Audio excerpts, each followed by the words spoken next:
Bonjour à tous, je suis Barek et bienvenue sur la tribune de Coruscant pour cette nouvelle vidéo des références sur le comics Yoda. Cette vidéo sera bien évidemment full spoiler et donc prévue pour ceux qui ont déjà lu les numéros 1 à 10 de la maxi-série Yoda.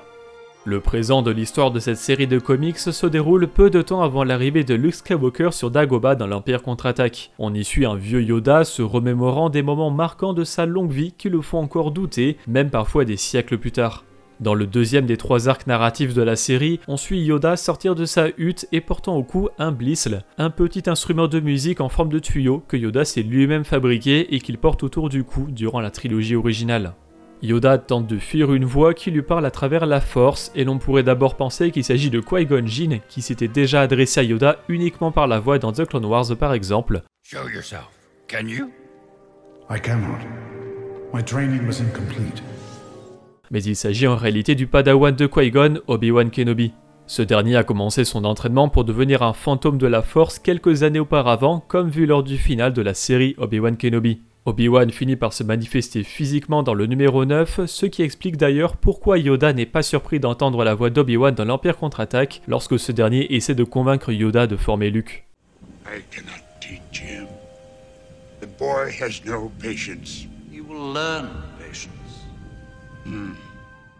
Pour amadouer le vieux maître, Obi-Wan lui rappelle des souvenirs heureux comme celui où Yoda s'occupait un temps de la crèche Jedi, un lieu dans des temples Jedi où les jeunes Jedi vivaient jusqu'à ce qu'ils soient choisis pour devenir padawan. La crèche est mentionnée pour la première fois dans le roman Maître et apprenti avec justement Obi-Wan, mais on la retrouve aussi à l'époque de la Haute République avec notamment le Jedi Régal de Cole qui s'occupait des tout petits dans la crèche Jedi, se plaignant souvent que ses fonctions au sein de l'ordre l'éloignaient de sa place à la crèche du flambeau stellaire.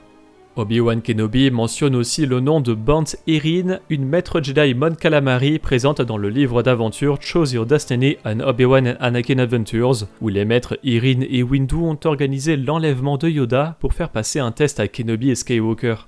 Mais Bant Erin vient de l'univers légende, où on sait aussi qu'elle a grandi avec Obi-Wan, et on la retrouve dans plusieurs séries de romans comme Les Apprentis Jedi, Jedi Quest ou The Clone Wars, C'est toi le héros.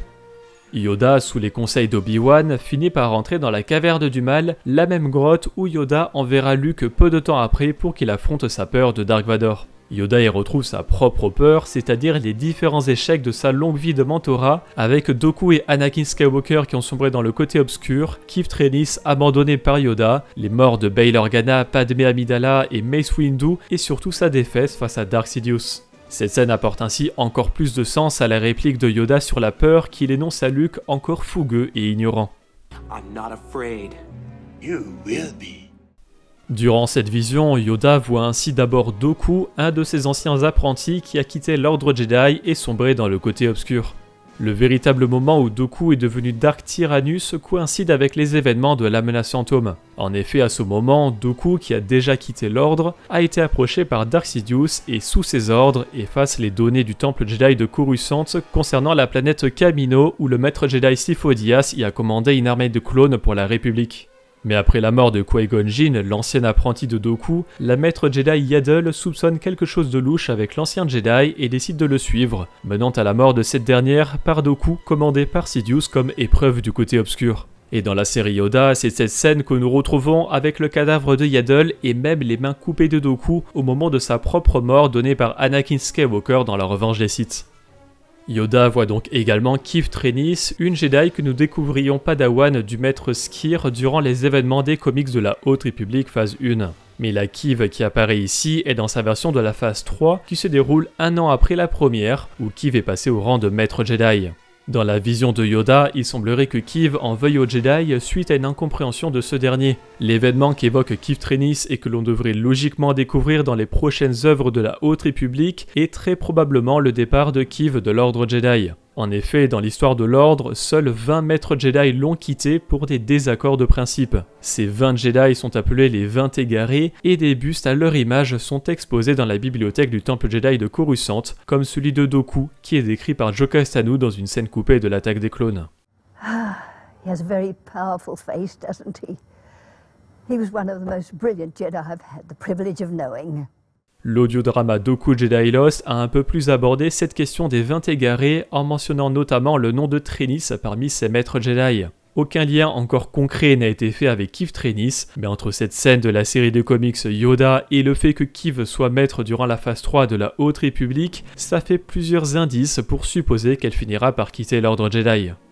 Le premier des 3 arcs narratifs principaux de cette série Yoda se déroule à l'époque de la Haute République et probablement vers la phase 2, soit aux alentours de l'an -382. Cette précision peut être donnée grâce à la présence de 3 Jedi identifiés du Haut Conseil Jedi. En plus de Yoda bien évidemment, il y a Pratre Veter, un Tarnab déjà présent lors de la phase 1 150 ans plus tard. Et la Soutane est une Kahamazi, une espèce créée pour le roman légende Le Spectre du Passé, premier tome de la duologie La Main de Throne. Mais la Soutane est présente dans la série de comics La Lame et dans le roman La Voix de la Vengeance, 2 œuvres de la phase 2. Enfin, c'est le Jedi Dijuka qui est présenté de l'espèce des Debrins créés pour les aliens de Jakku dans le réveil de la Force. Et tout comme Soutane, Dijuka apparaît dans La Lame, confirmant la temporalité de cet arc narratif aux alentours de la phase 2 de la Haute République. Mais dans le numéro 3, qui se déroule une génération après les numéros 1 et 2, Pratre Veter mentionne le chancelier de la République au singulier, alors qu'il y a 2 chanceliers qui la dirigent durant la phase 2, l'humaine Kyong Grelark et le Quaren Orlen Molo. Le dernier numéro de l'arc The Light and Life pourrait ainsi se dérouler quelques générations après ou avant la phase 2, puisque nous ne connaissons pas les chanceliers de la République en dehors de Kyong et Molo vers -382 et Linasso vers -232. Le numéro 2 de Yoda s'ouvre sur une discussion entre Pratre Veter et la Soutane et Yoda à bord de la Roue en orbite de Besh Gordon. La Roue est une station spatiale provenant de l'univers légende où elle est réputée pour ses casinos. Elle a été créée pour un numéro de la première série de comics Star Wars publiée en 1978, puis a parcouru les âges dans les différentes publications comme les époques de Star Wars, allant des comics Republic pendant la guerre des clones aux comics Legacy Guerre Totale avec la seconde guerre civile impériale. La Roue est ensuite devenue le quartier général de la famille Freemaker dans la série Lego non canon The Freemaker Adventures, avant de faire sa première apparition canonique dans un numéro de Star Wars Adventures écrit par Cavan Scott, l'auteur de cet arc de Yoda. Le deuxième arc narratif, intitulé Students of the Force, suit l'entraînement de novices Jedi un peu particuliers. Dans le trio de jeunes Jedi, on retrouve le Wookiee Krsish et la Trandoshan Geir, appartenant à des espèces rivales. En effet, les Trandoshan sont des passionnés de chasse vénérant une déesse appelée la Gardienne des Points.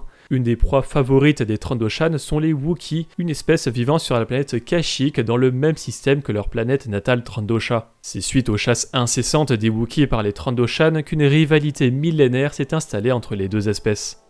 Le troisième membre du trio de novices est le Togorien Jack Zin, personnage créé à l'origine pour le one-shot sur le compte Dooku de la série L'Ère de la République, où en -26, Jack Zin se rend sur la planète Sullust pour enquêter sur le syndicat Kaldana, une organisation criminelle qui s'était implantée sur la planète. Sur Sullust, il croise la route de Dooku qui avait précédemment quitté l'Ordre Jedi. Dooku, alors secrètement Seigneur Sith, gagne la confiance de Jack Zin et lui propose de l'aider dans sa mission. Mais après avoir combattu le syndicat avec son sabre laser rouge, Dooku révèle à Jack Zin sa véritable allégeance et utilise la force pour manipuler un blaster, tuant le Togorien d'un tir dans le dos.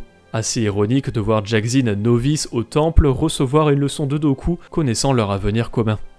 Lors d'une discussion avec Dooku, Yoda évoque le nom de Sifo Dyas, un ami d'enfance de l'humain. Dooku demande alors des nouvelles de Sifo Dyas auprès de Yoda, ce dernier lui disant qu'il voyage avec son ancien maître, mais reste perdu dans ses visions de l'avenir.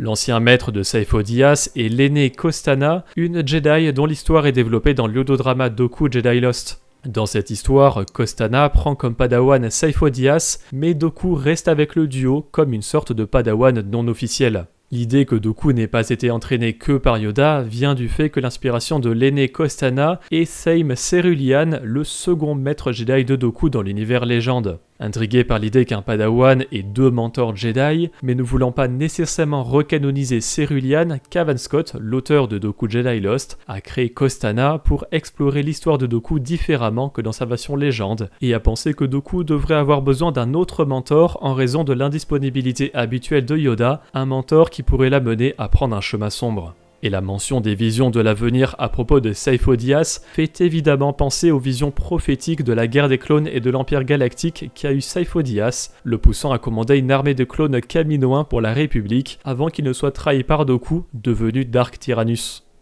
Plus tard, Dooku rencontre en tête-à-tête le Wookiee Xish dans la bibliothèque du temple Jedi de Coruscant, et l'ironie est qu'il est entouré des bustes des égarés que j'évoquais au début de la vidéo, qu'il ne tardera pas à rejoindre avec son départ de l'ordre. Dans le 5e numéro, nous découvrons comment Yoda a recueilli au temple Jedi la padawan Geir, seule survivante d'un massacre entre Trandoshan et Wookiee sur la lune Alaris Prime. Dans le livre de jeu de rôle Collapse of the Republic, Alaris Prime dispose d'une colonie Wookiee à l'époque de la guerre des clones, chose existante depuis quelques années avant la guerre d'après la série Yoda. Alaris Prime est aussi présente dans la série Le monstre du pic du temple de la Haute République, où la padawan Tylera Yorick fut contrainte de tuer son camarade Clias Terradine après qu'il ait perdu la tête à cause d'un Vitalicron, un objet du côté obscur. Mais Alaris Prime vient de l'univers légende créé pour le jeu vidéo Galactic Battlegrounds, où nous découvrons sa colonisation par les Wookiees, dirigée par Hattie Chitkuk, le père de Chewbacca. Yoda se rend sur Alaris Prime à bord de son chasseur personnel, un modèle unique puisqu'il ressemble à un intercepteur Actis Eta 2 modifié, apparu uniquement dans The Clone Wars. Plus tard dans le numéro, Yoda envoie le groupe d'initiés sur la planète Corvair 2 à bord du Crucible, la corvette de classe Paladine découverte dans The Clone Wars qui sert notamment à emmener les novices sur Ilum pour qu'ils récupèrent leur Crystal Kyber lors de la collecte, le tout supervisé par le professeur Huyang. Enfin, le dernier arc de cette série Yoda s'ouvre sur un remake d'une scène de Rogue One où dans le film, Cassian Jeron Andor rencontre Tivik, un informateur de l'Alliance pour la restauration de la République sur l'anneau de Kafren, qui lui apprend l'existence d'une arme impériale surpuissante, l'étoile de la mort.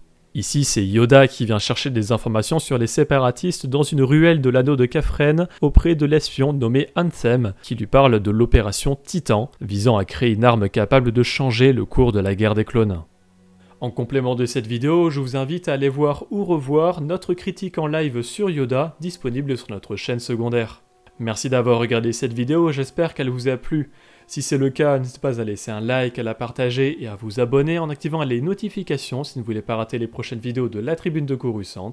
Pour être au courant de l'actualité Star Wars au quotidien, suivez-nous sur Facebook, Instagram, X et Threads. Et tous les dimanches, nous débriefons de l'actualité sur Twitch lors de notre émission La Badin les Étoiles. A bientôt et que la force soit avec vous.